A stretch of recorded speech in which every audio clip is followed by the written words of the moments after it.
All right, we're live for the Mike and Mario Show, Friday edition. Excited to be back. Took a couple of weeks off, but yet we're back once again. As always, Mario, it's good to connect with you, and looking forward to getting caught up what's happening in your world, and of course, vice versa on this side of the world as well. So, before we move forward, how you been doing, my friend? Yeah, it's been a couple of weeks since we spoke, and people were concerned, but we just had schedule conflicts. But no, I'm doing well. I've had a nice day. I played golf this morning, so Yeah, I actually didn't post my normal video. But I think sometimes it's good to get out there and smell the flowers, right. Hear because hear the birds if chirp a you little bit. sit in front of the screen watching and reading about all the rubbish that's going on in the world is a bit too much sometimes. Right. They could definitely drive you crazy just because there's never a dull moment. There's always something to talk about. So we got maybe 3, 4 subjects on the table here that we'll just scan over and share our 2 cents on. And as always, for those tuning in, feel free to throw out some thoughts, ideas, suggestions, whatever you're keeping your eye on as well. And bring that to the table. We can have a little back and forth as well. And let's just jump right in, man. So the central banks around the world are having issues, I think, controlling the narrative. And so we got the Federal Reserve here, UK in your neck of the woods. We got the ECB, all trying to, I guess, brace for and control this landing of whatever type. And it's not working the way that I think they want it to. But I think people are starting to see through the lies. And so we'll thumb through a couple headlines here. And so very first one here, it happens to be a follow-up from the Jackson Hole speech, of which the Federal Reserve chairman was actually honest in saying that the consumers or the people will experience pain. But of course, he didn't go into greater detail as to how that and what it will look like. But it says Fed Chair Powell says inflation fight could create a heavy burden for Americans. So what do you think this burden all entails without even diving deeper into this? Yeah, it's funny because I think last year he said that inflation doesn't really hurt people, but now It'll be temporary and short-lived. he's admitting it. He also said that we really don't know much about inflation, so he doesn't. And yeah, that is normal. What he said, I guess, that is an honest admission by him.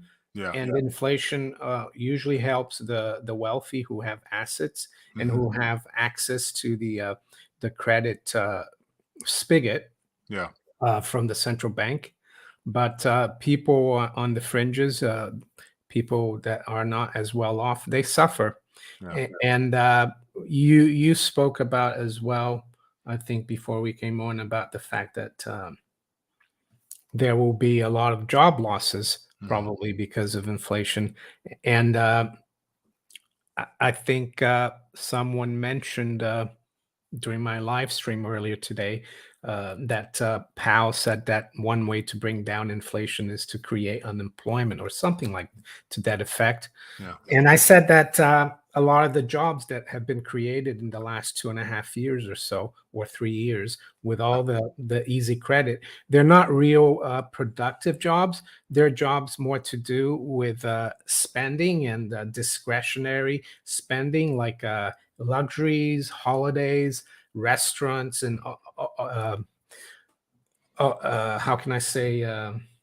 Yeah, all that kind of sector of the economy. So if you pull the plug on the credit, of course, a lot of people are going to stop doing those things, and a lot of people are going to lose their jobs. Right. But in a healthy economy, when you have sound money and the economy grow and it's balanced, you have manufacturing, you have a service economy, you have like a financial part of the economy which doesn't dominate, then you create good jobs. And if the economy is doing well, actually inflation doesn't go up.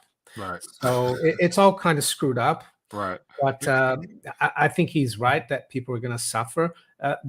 The question is whether the central banks, the Fed included, can really slay the dragon of inflation, because we know that they created so much currency and credit in the last 15 years that to really go back to normal, like prior to the '08 crisis, their balance sheet was less than $1 trillion, the Fed.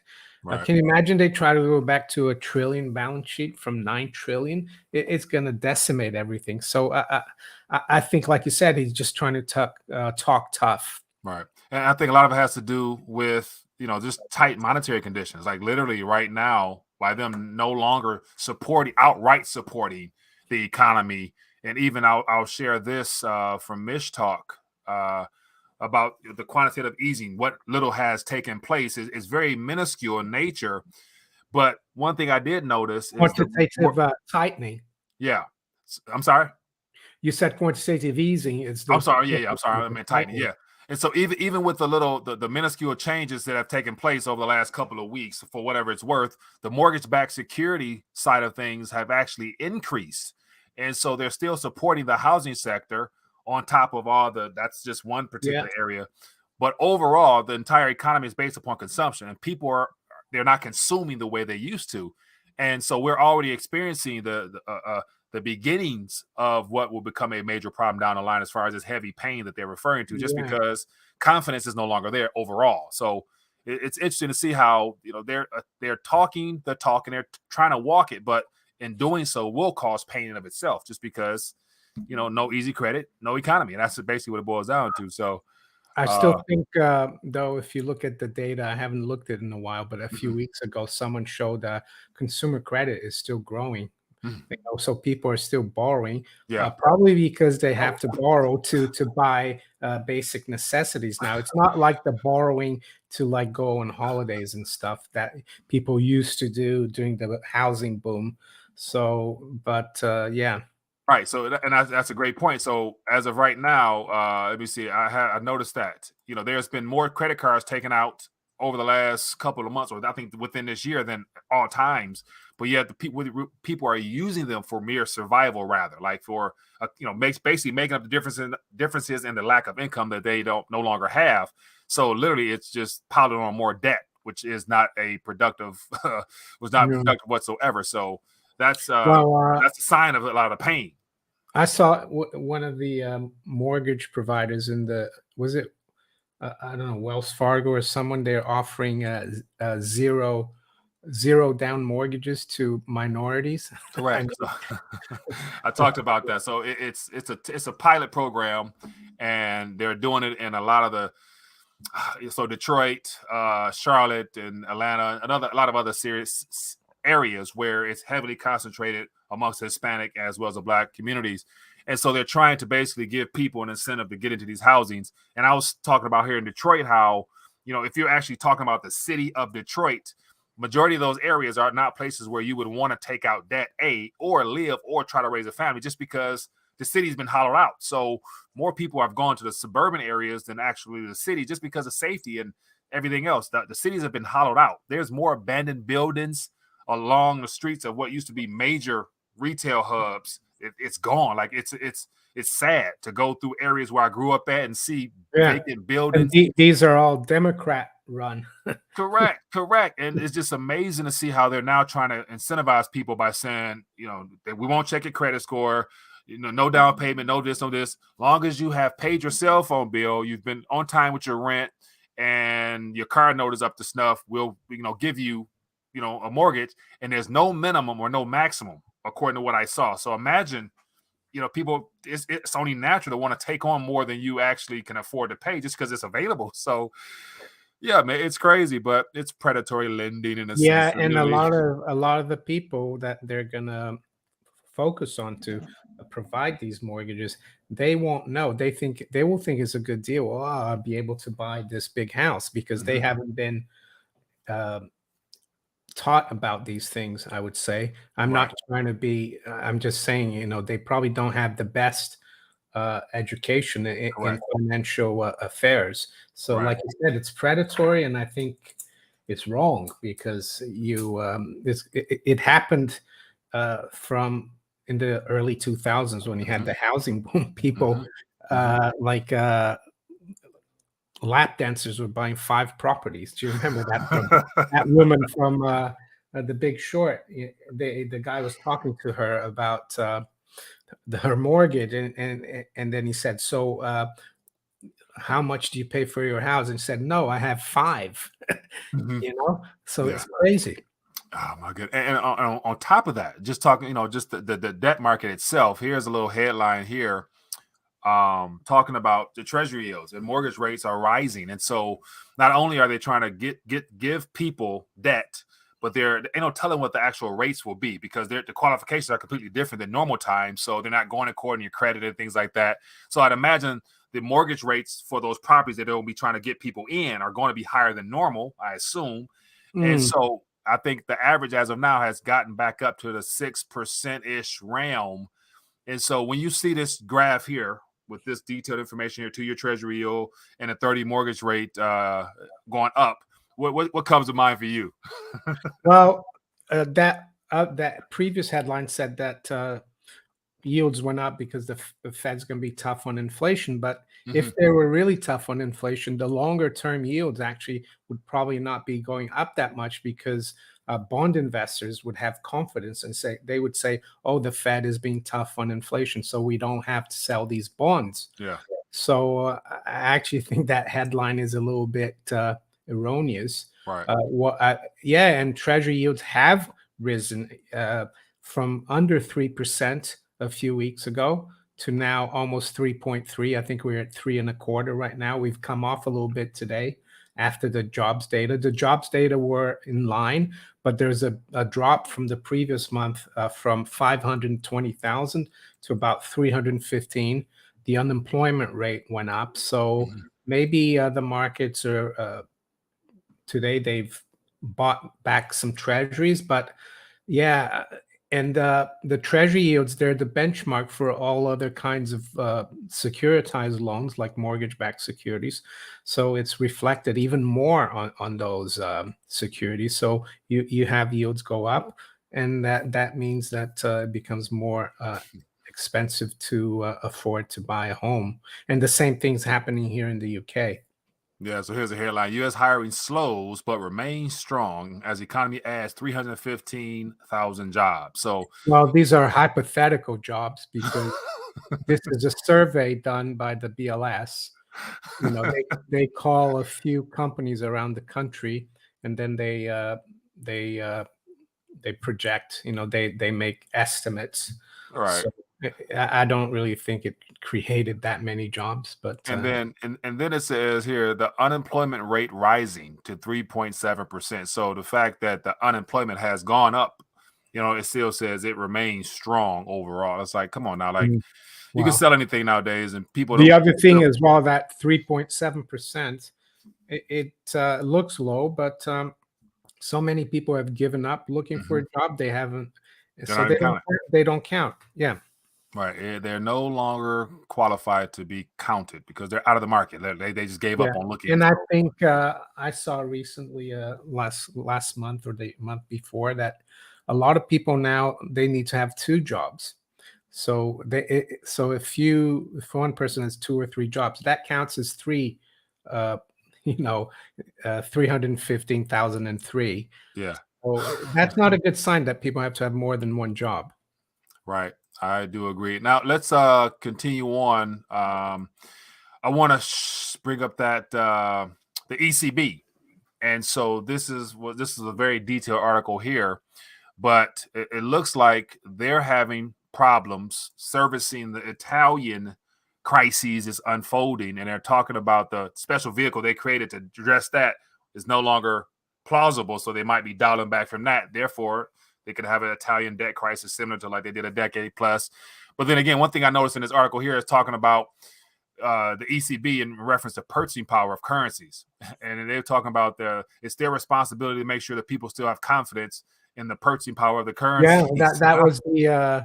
that was Mrs. Schnabel. She's the head of the Bundesbank, which is the German central bank, and the German central bank they historically prior to the euro, and I remember that because I worked in the markets, and the Bundesbank they were mega hawk. You know, they made Paul Volcker look like a dove. You know, they're really tough because Germany has a history of inflation in the last 100 years. So, and it looks like now they're fed up, the Bundesbank, and are saying, you know, we can't keep bailing out Italy and at the expense of the inflation. And it's what is significant about the Jackson Hole speech by that Bundesbank lady, is that she was the one representing the ECB, not Christine Lagarde. And in Right. that article, one of the guys there, one of the analysts from said that, or someone close to the ECB said that people are losing faith within the ECB, faith Mhm. in Christine Lagarde, that she has no credibility. Right. So that could be quite serious for all the markets, not just the euro and their bond markets, but it could affect treasuries. Yeah. Yeah, so it says the ECB is in the worst internal disarray since the depths of the Eurozone debt crisis. Hawks and doves are contradicting each other on a daily and fundamental strategy. Markets have no idea how the new anti-spread tool to protect Italy is supposed to work. It is complete shambles. Christian Lagarde has lost control and is not showing any leadership. So once again, like the fact that she was put in that position without any type of vote or consensus, she was chosen, qualified. I doubt No, that. she was a lawyer. Right. So she has no monetary, economic, financial background whatsoever, but she was put in that position. So it's bound to fail. So, basically, the European Union and that whole experiment is unraveling in real time.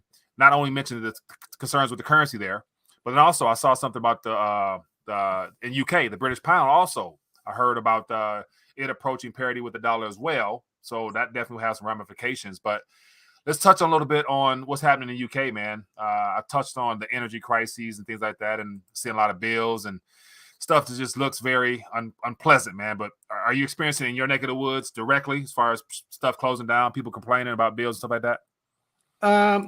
Yeah, I mean, I live in Greater London, but outside in the suburbs. Yeah. So it's pretty normal here. But you read about the fact that people expect half of all pubs to close in the UK this Yeah. winter and you read stories about small businesses like a small cafes Mhm. whose I saw one that the electricity bill for it has gone from £500 a week to 1,500. This is a little cafe where they sell coffees, croissants, and they're not going to be able to survive. Right. And a lot of smaller companies like that, they employ a lot of people. People Mhm. think that big corporations employ the most people, but it's not. It's the small, medium-sized businesses that create the jobs, and they're nicer to their employees because it's more like a family. When Right. you work for a big corporation, you could lose your job anytime because they just decide on the numbers. So, in terms of yeah, we noticed that things are getting more expensive, food and stuff like that. The 1st of October will be like when you get the new bills for gas and electric. Mhm. Right now, our bills haven't really risen that much, but I expect them to. And I think we'll be fine, luckily, because we've been careful and we haven't gotten into debt and we make sure we have a budget and a good income. But a lot of people, I saw on TikTok the other day, this guy talking about a teacher here in the UK, a young guy, maybe in his 30s, earning about £33,000 a year. Mhm. And he moved to Dubai to teach there because after all the taxes, all the rent, all the stuff here, he only had £170 left at the end of the month. Dang. So if you got energy prices going up through the roof, that's going to cut into that 170. People are Mhm. going to be, and this is 33,000 is a relatively good salary. It's not great, but uh, I would say the average is like in the 20s. Mhm. So people are going to be hurt and get in Dubai. Apparently, he can still he has £1,500 left after the end of the month. He's on £1,000 less a year. The Mhm. reason why he's doing well there is because there's no taxes in Dubai, Mhm. and every teacher gets free accommodation. So Right. that's called a brain drain, and that doesn't help. Right. And I know, especially when it comes to Middle East and all those nations, employing Western uh, employees, whether it be in the medical field, tech sector, whatever, like you get brought over there, you get paid well, all your living expenses is free, and it's like you could make a good chunk of Yeah, change and over there. So no tax. You work there for 10 years, you save good money and you come back, and you could you're set up. Right. But it's a shame that in the UK, everything the taxes are high. It's not just income tax and VAT, but it's all the other taxes added to everything, Right. and the state is too big. Yeah. And so as of now, based upon all the confusion between or the narrative they're using between Russia and Ukraine as a primary catalyst for all this energy crisis, they're continually setting up narratives for social unrest. So here's another headline. It says rising energy prices could fuel social unrest across Europe this winter. And so, beyond the bill side of things, even within Europe itself, I haven't covered a lot of the other countries, but I assume it's similar. Especially I know Germany Yeah. for sure. A lot of people here there are protests, and this is from Reuters, and you saw that protest there was here in the UK, Yeah. and there's a campaign here also not to pay your utility bills, Mhm. which is silly because they're going to cut you off. But Right. I've noticed that a lot of people are putting the blame on Russia, Hmm. on Brexit, and on the energy companies. They say, "Oh, they're making too much profits." But the big energy companies, if you look at all the numbers, their Yeah. profits are very small Right. compared to Right. all the and yeah, but the government doesn't mind that because the people to blame, uh, well, it's the government, Hmm. deficit spending, all the debt that they took on through that COVID pandemic, and then the central bank, which obliged by keeping rates at zero and Right. printing.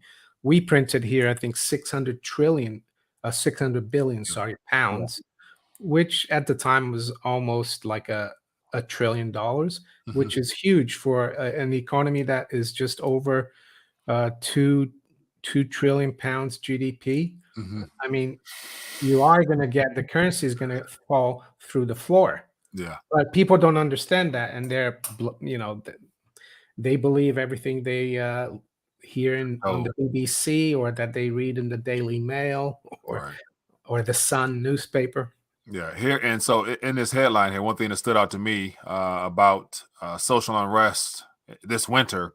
And so here's a survey or the analysis from a survey. It says latest reports on its civil unrest index found that more than 50% of almost 200 countries covered experiences increases in mass mobilization risk between second and third quarter of 2022. So almost half. So basically, roughly 100 countries all had some type of mobilization and protest in the streets Mm. where they were, expressing their displeasure and the cost of living and stuff like that. So I'm like, that's a lot, but it's still small in comparison to where they're trying to steer this. So it's like, we really ain't seen much yet, and we haven't had any of that outright in here in the U.S. Even though people are experiencing some difficulty as well. So it's unfortunate, but it's a part of this transition they're trying to take the world through, man. But let's keep moving. Let's talk about and how this could get even worse.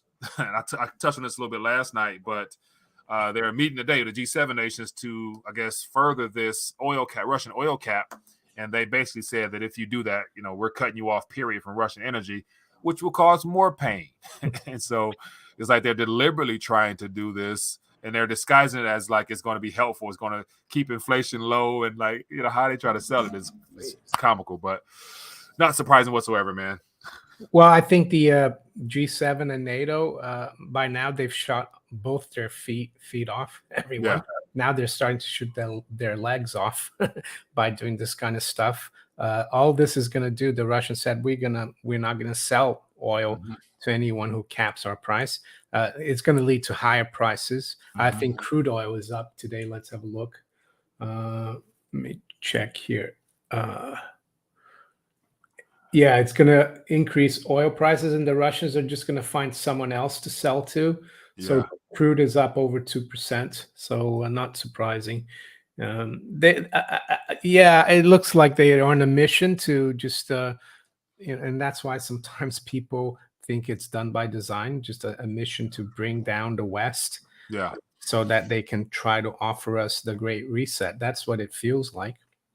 Yeah, I think these are all steps that they use to help execute that agenda of resetting things, because clearly we can see just from how the central banks are scrambling now to maintain and to paint a narrative of a landing, like as I mentioned earlier, but also governments are losing, people are losing confidence in government. And so now we got in this country, because of the midterm situation, Oh, we got Biden's little speech and, basically calling out people who love their country and painting them as terrorists and all types of crazy stuff. It's, it is, man, like, how desperate can you be? But we all know this is all a ploy to distract people from the reality, because I mean, it'd be hard to forget how prior to this current time frame, as I mentioned earlier, with defund the police, Black Lives, all those organizations they use to cause chaos. All of a sudden now they want to disown all that and make it appear as if that was on the right side. yeah, and they're saying the people on the other side that are causing the chaos, and it's total rubbish. It was under Biden that they provoked this war in the Ukraine. I don't think under Trump we wouldn't have had this Ukraine war. Right, And I'm not political, but I don't think we would, because I think under Trump he was the first president to not have started a war. right. And you could argue that Putin started this war, but I think the West provoked him into this war.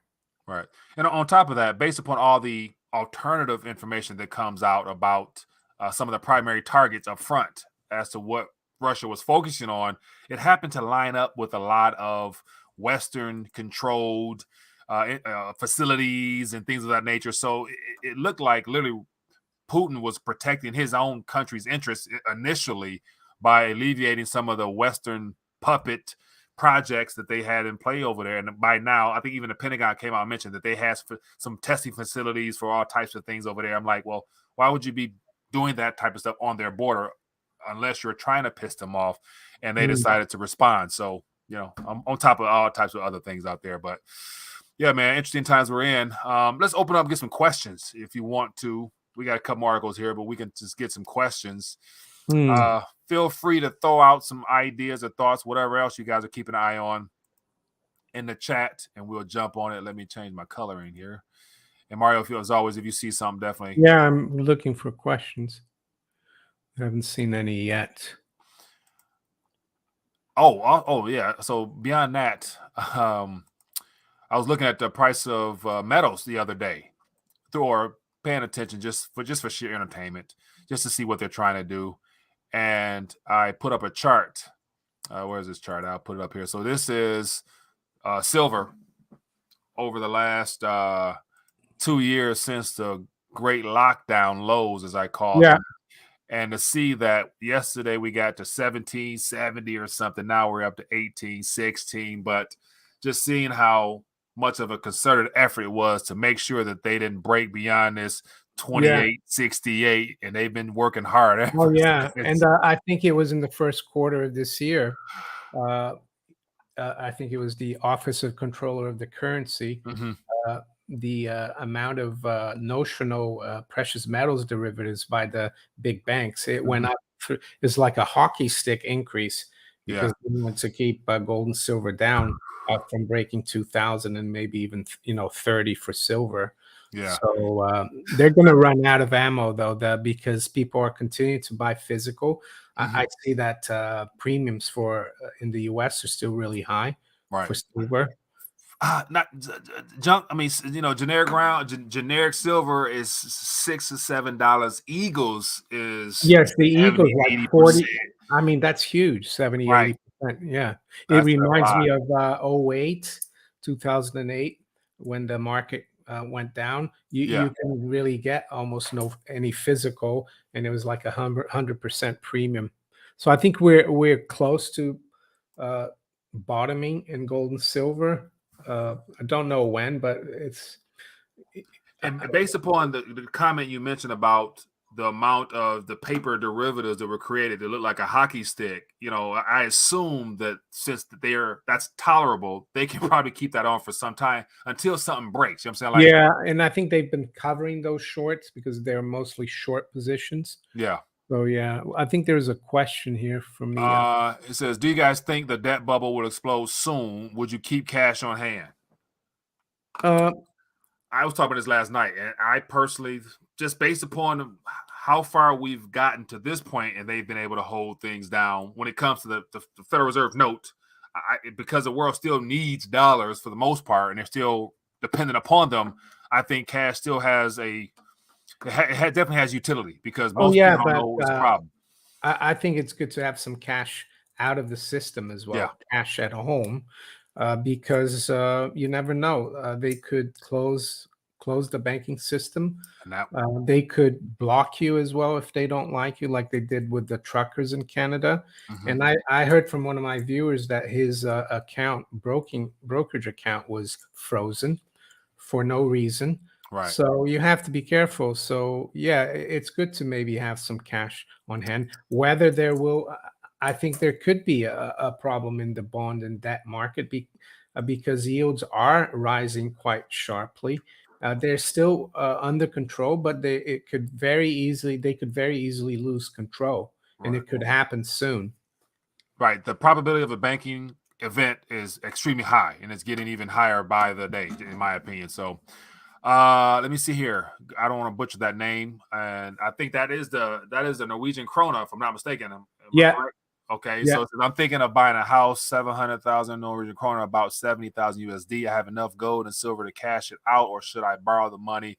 Not so much. Thanks. Well, if that's Gur Olgi, he's a long time listener to my channel, I mean, if you are comfortable with your financial situation, if you think you're going to keep getting a steady income, then maybe get some kind of mortgage. Try to keep your gold and silver, but yeah, because if inflation keeps going up and you're comfortable with what you're doing with your income, that mortgage is going to become worth less and less. Right. So that's a great, I would, I would use somebody else's, i.e. I would borrow and use that debt rather than use my own actual liquid gold and silver, because that's meant to be something you would fall back on down the line or use in a transition period. And is that get the most out of the system while you can, basically. Go ahead. And if that is not your primary residence, I don't know if it is, but if it's like a secondary residence, then yeah, if you're not buying it to live in it, then yeah, borrow a bit, not a whole lot. But if you're buying it to live in there, then be careful, I would say. Correct. And Dwayne Clark, 100% there. These are just opinions, not any type of advice whatsoever. Just no, this is our opinion, of course. All right, let's get some more questions out there. Let me see. Mike Morrow, not financial advisors. No. Yeah, of course not. Gassara, yeah, this is Nassara and Gassara are a waste of time. So you think someone asked about Nassara and Gassara? I think that's their name. Sorry. Yeah. Oh, sorry, Nassara Gassara. It's a trap. What else we got here? It says, how will Zimbabwe gold coin affect the value of these 150 trillion notes?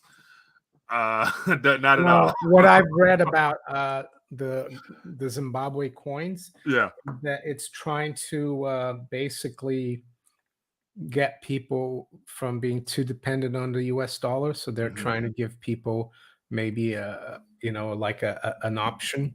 Right. And it's interesting because maybe even the Zimbabweans don't trust the dollar anymore, and they want their people to be protected.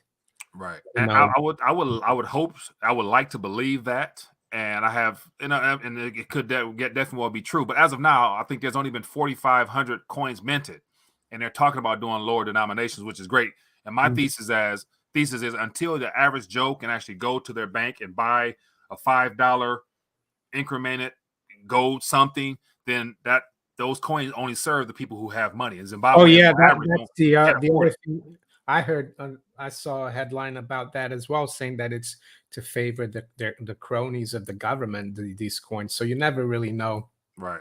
Now, and so one thing I'm a big proponent of in utilizing technology, say, for example, a great test for the Zimbabwean move to gold or bringing back gold to their currency is to use like the gold backs, or put it in a note, put it in something where it actually is gold in its nature, but more affordable for average people. And those start circulating, then I would be 100% on board and believing that this is really for the people rather than, some other hidden agenda behind it. So, but we got some time. So I'll definitely let us see what the smallest denomination will be come soon. Ryan has a question. How bad will the depression get, and when the Fed pivots, will metals spike?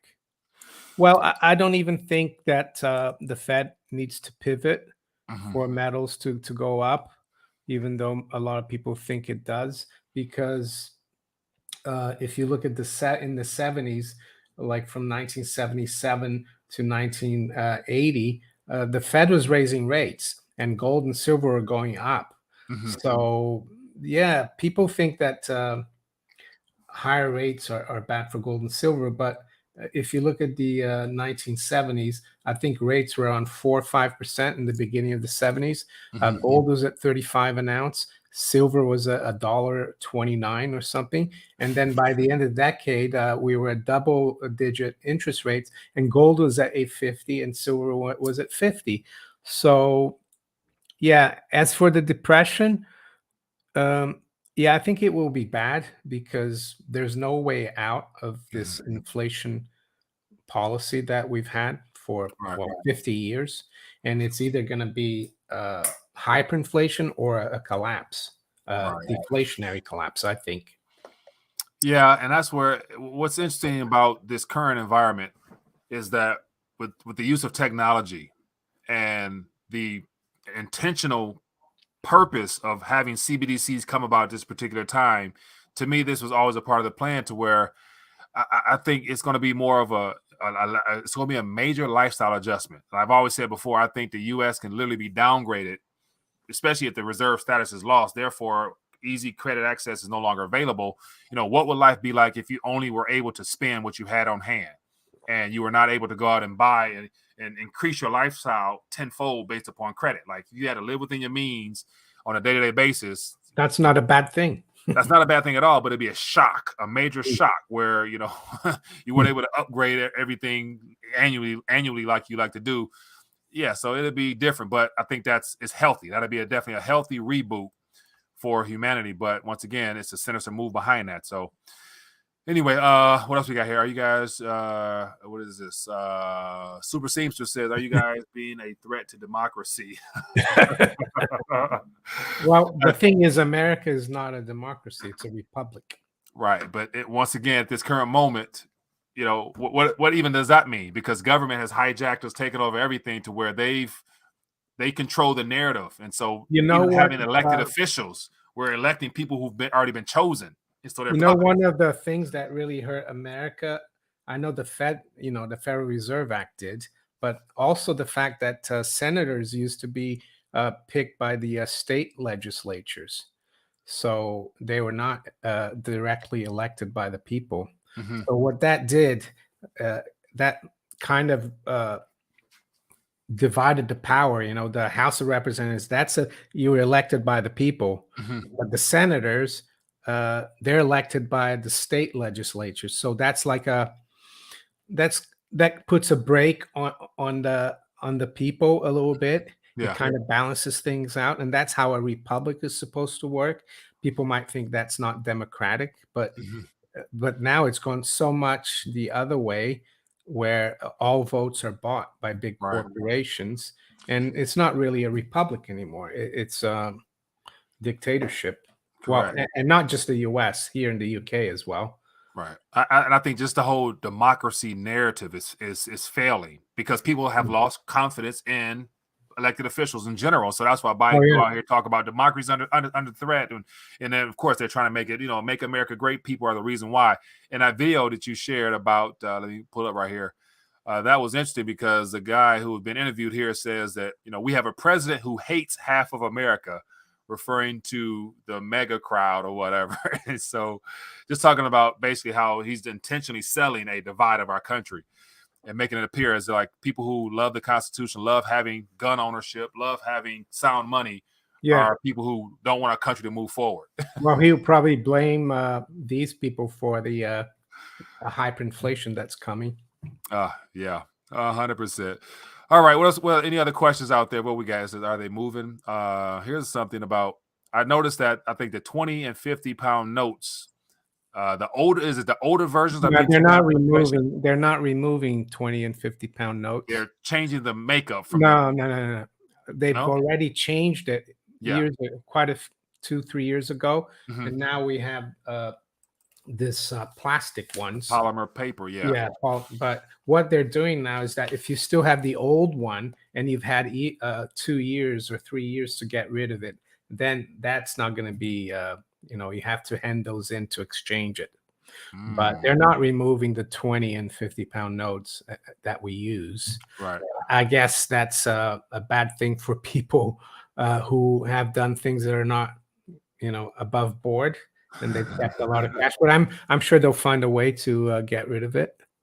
But I'm not sure. I think it's in the next month or two they're doing this, or end of Yeah. September.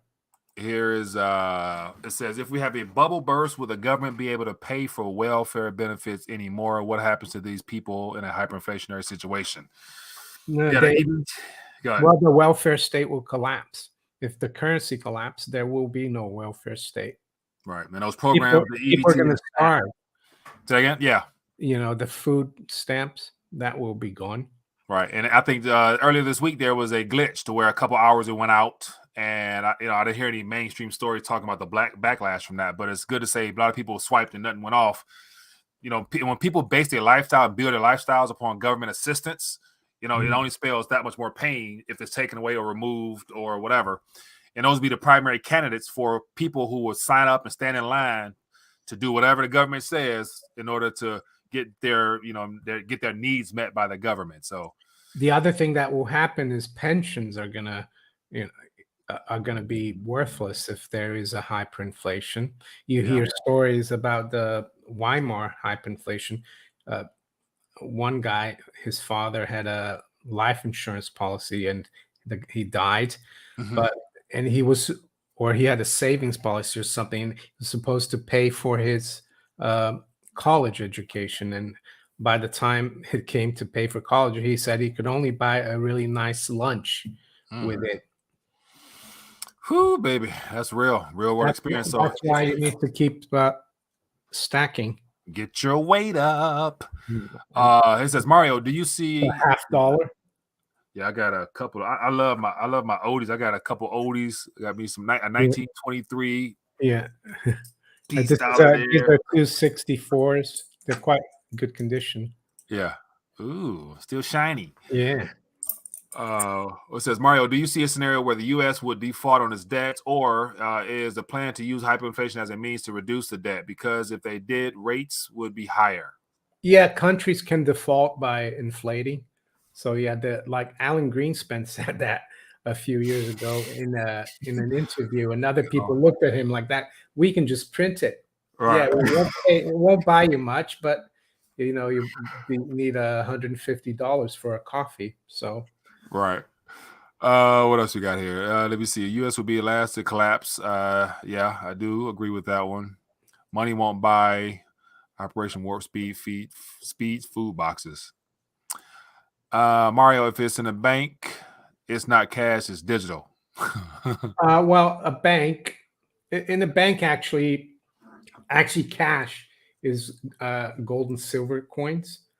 The paper money we have is a promissory note for cash.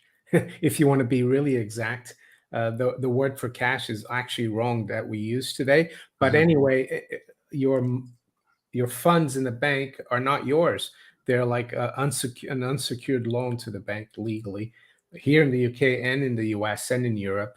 Yeah. So it's not really safe in the banks, and they can just shut it down anytime they want. Right. It's not yours. I think I used an example earlier when somebody asked that question on a talk show part, was that a great example would be just look at what's happening in the crypto space with the exchanges. Like people thinking they're putting the funds and they're safe, but then you read the fine print. Once you turn it over to them, it's their asset. There's that. Was it Celsius? They froze everyone's accounts and they went bust. Right. So there's a lot of stuff with that particular company there behind the scenes that doesn't look as bad as the mainstream, because the mainstream is jumping on it and using it as the primary target, saying that this is what happened when you don't regulate crypto. We need government regulation. So they're trying to sell government regulation. But Pagan Warrior says, "What's your magic number for 10-year yield to freeze it all up?" Well, I think I spoke about this earlier today in my live stream, and I said that it depends how quickly it happens. I think though 4%, but before the end of the year would put a real would be a problem for the whole system. Right now we're at 3.2. Yeah, so we just wait and see, but I'm anticipating some type of event that will distract us from that and probably force a pivot or do something new. Something we've yet to expect or even foresee.